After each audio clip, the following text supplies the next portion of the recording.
In Japan, he's called Max, or at times, the accused. I thought you had to be 21 to go into Forever 21. And having his manhood covered with a rubber ducky. I gotta say, I admire the confidence to open up a bottle of red like that with white pants.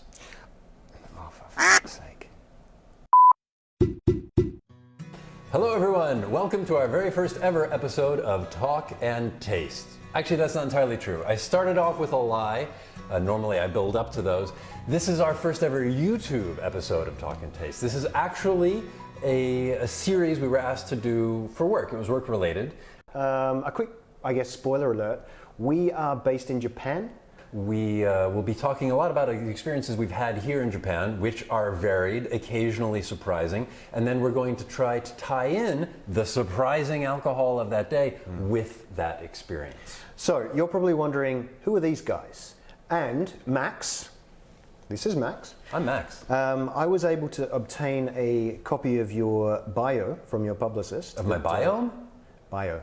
Oh. Yeah. And I'm just going to read it to give viewers perhaps a bit of an insight into who you are, if that's okay. Sure. So, Max enjoys good wine and spirits, but he enjoys you more. Believing drinking should be a social occasion where what is in the bottle is simply a vehicle for opening minds and inspiring anecdotes. The emptier the glass, the fuller the heart. Now, I have a good publicist. Whoever wrote that really has a way with words. Good copy. It's good copy.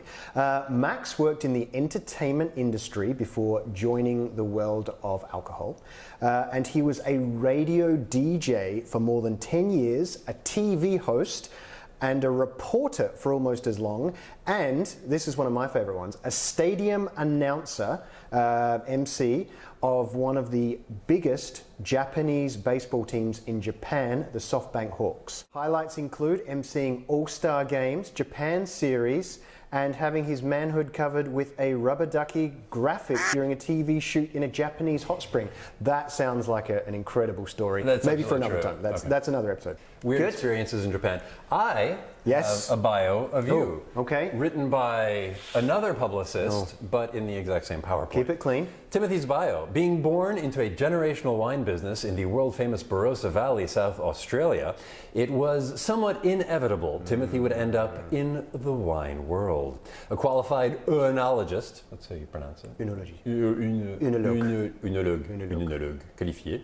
And WSET educator, Timothy's passion for travel has had him find his way around the world, including Japan, which would see him in all aspects of the wine industry. Making, drinking, selling, recovering from. All aspects. Brand ambassador for the most luxurious champagne brands in the world. That's right. Dom Pérignon, Krug, Ruinart, Veuve Clicquot, Moët et Chandon. Bien sûr. To name but a few, and founder of his own wine consultancy.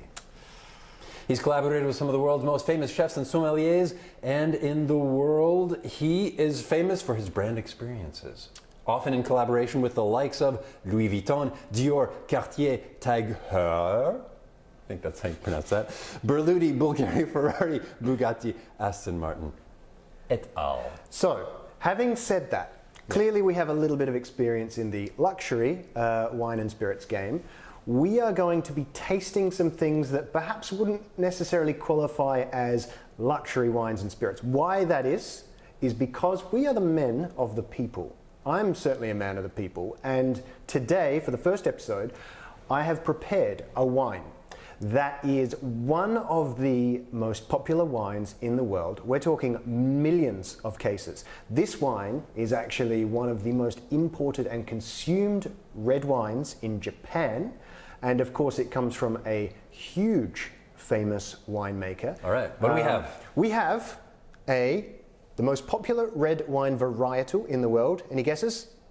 Oh, Cabernet Sauvignon. Cabernet Sauvignon. And it is made in Chile. I have a fact.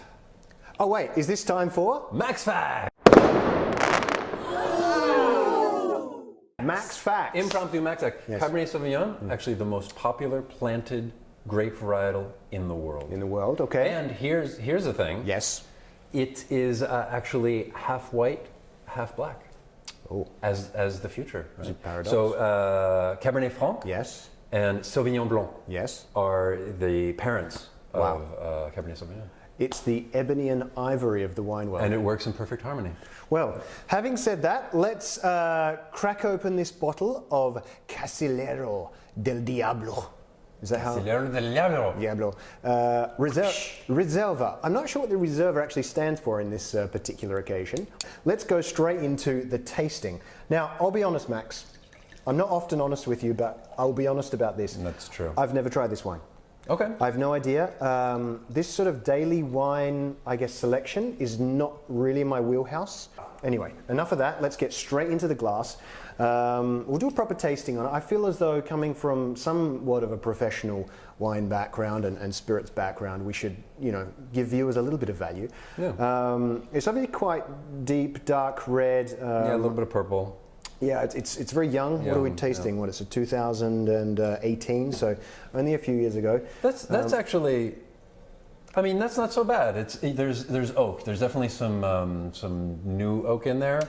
A little bit chocolatey, a little bit coffee-ish. Obviously, very strong, like red fruit. I'm guessing, I don't know the production of this wine, but given it's quite a reasonable price point, maybe oak chips, oak dust, maybe not a lot of sort of new oak that they're using, but there's that oak element. It's got a Cabernet nose, right? It's quite spicy. It's got a little bit of that sort of green, It's it's not as like bell character. peppery or as herbaceous as you would expect it to be. That's right.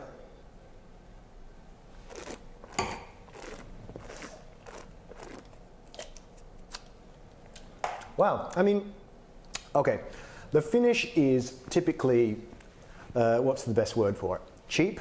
Let's call it slightly acidic and short. It's a very solid, well-made, I think in vast quantities. That's the thing a lot of people forget. When you make these huge wines, to keep the consistency can be quite challenging. So, I mean, that's a very fair, I can see why it's very popular. I think it retails for about $10 US. We're talking about 1,200 yen approximately in Japan. So, it's a very reasonably priced wine. It has some varietal characters that you would expect from a Cabernet Sauvignon. As we said, a little bit of that herbaceousness, a little bit of like a grip on the palate for the tannins. So you definitely know you're drinking a red wine. Overall, not bad.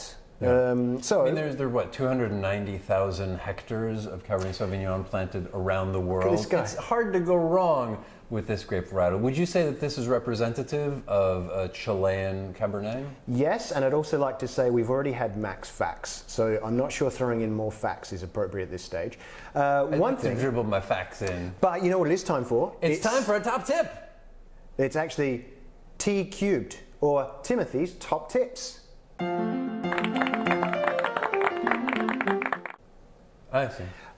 So my top tip for today is, if you ever find yourself with perhaps a red wine that's maybe a bit alcoholic, maybe a little bit tannic, it's got a lot of that grip on the palate, you're looking to soften it down, maybe make it a little bit more enjoyable, chill it down.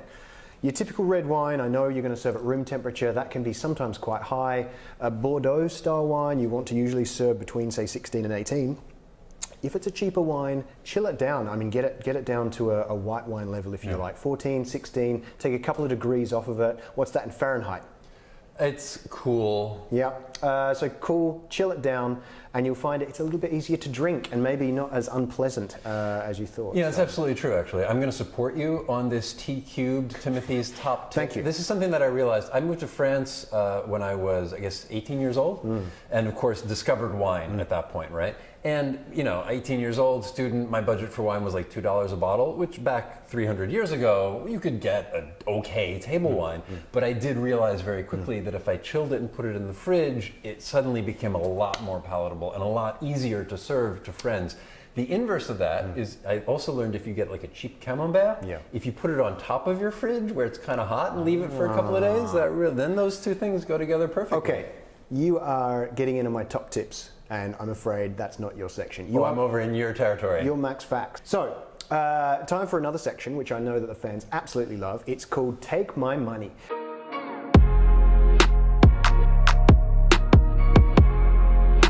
And what we're going to do here, Max, you are an entertainment machine. Obviously, commercials, really. radio DJ, television presenter. Whatever we're tasting, I want you to sell me that product. I don't have to sell this product. This product sells itself. Look, it has a devil on the very top of the cap.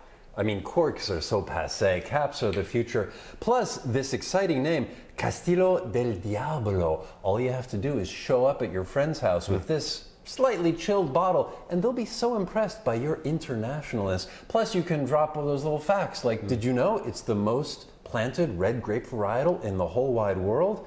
That's right, Castel de Diablo. It's almost like taking a trip. To Chile? I didn't say that. Okay. It's a supermarket. Okay. So I think we're probably wrapped up for this episode. Maybe you can drop it into the comments if you've got a wine or something interesting you'd like us to taste. Yeah, what's your daily go-to wine? Yeah, that's true. That's a good question, Max. Thank you. Let's leave it there. Stay tuned. We've got a few more episodes coming up, and we have some, I'm not saying I'm excited to taste some of the things that are coming up, but they'll be interesting. I think that they'll be interesting, and they'll tie in with Japan and our experiences here. So definitely check out the next episode of Talk and Taste. I'm Max. I'm Timothy, and we'll see you next time. Sauvignon Blanc and Cabernet Franc went on a date and they made a great grape. Sometimes it can keep, but if you're drinking it cheap,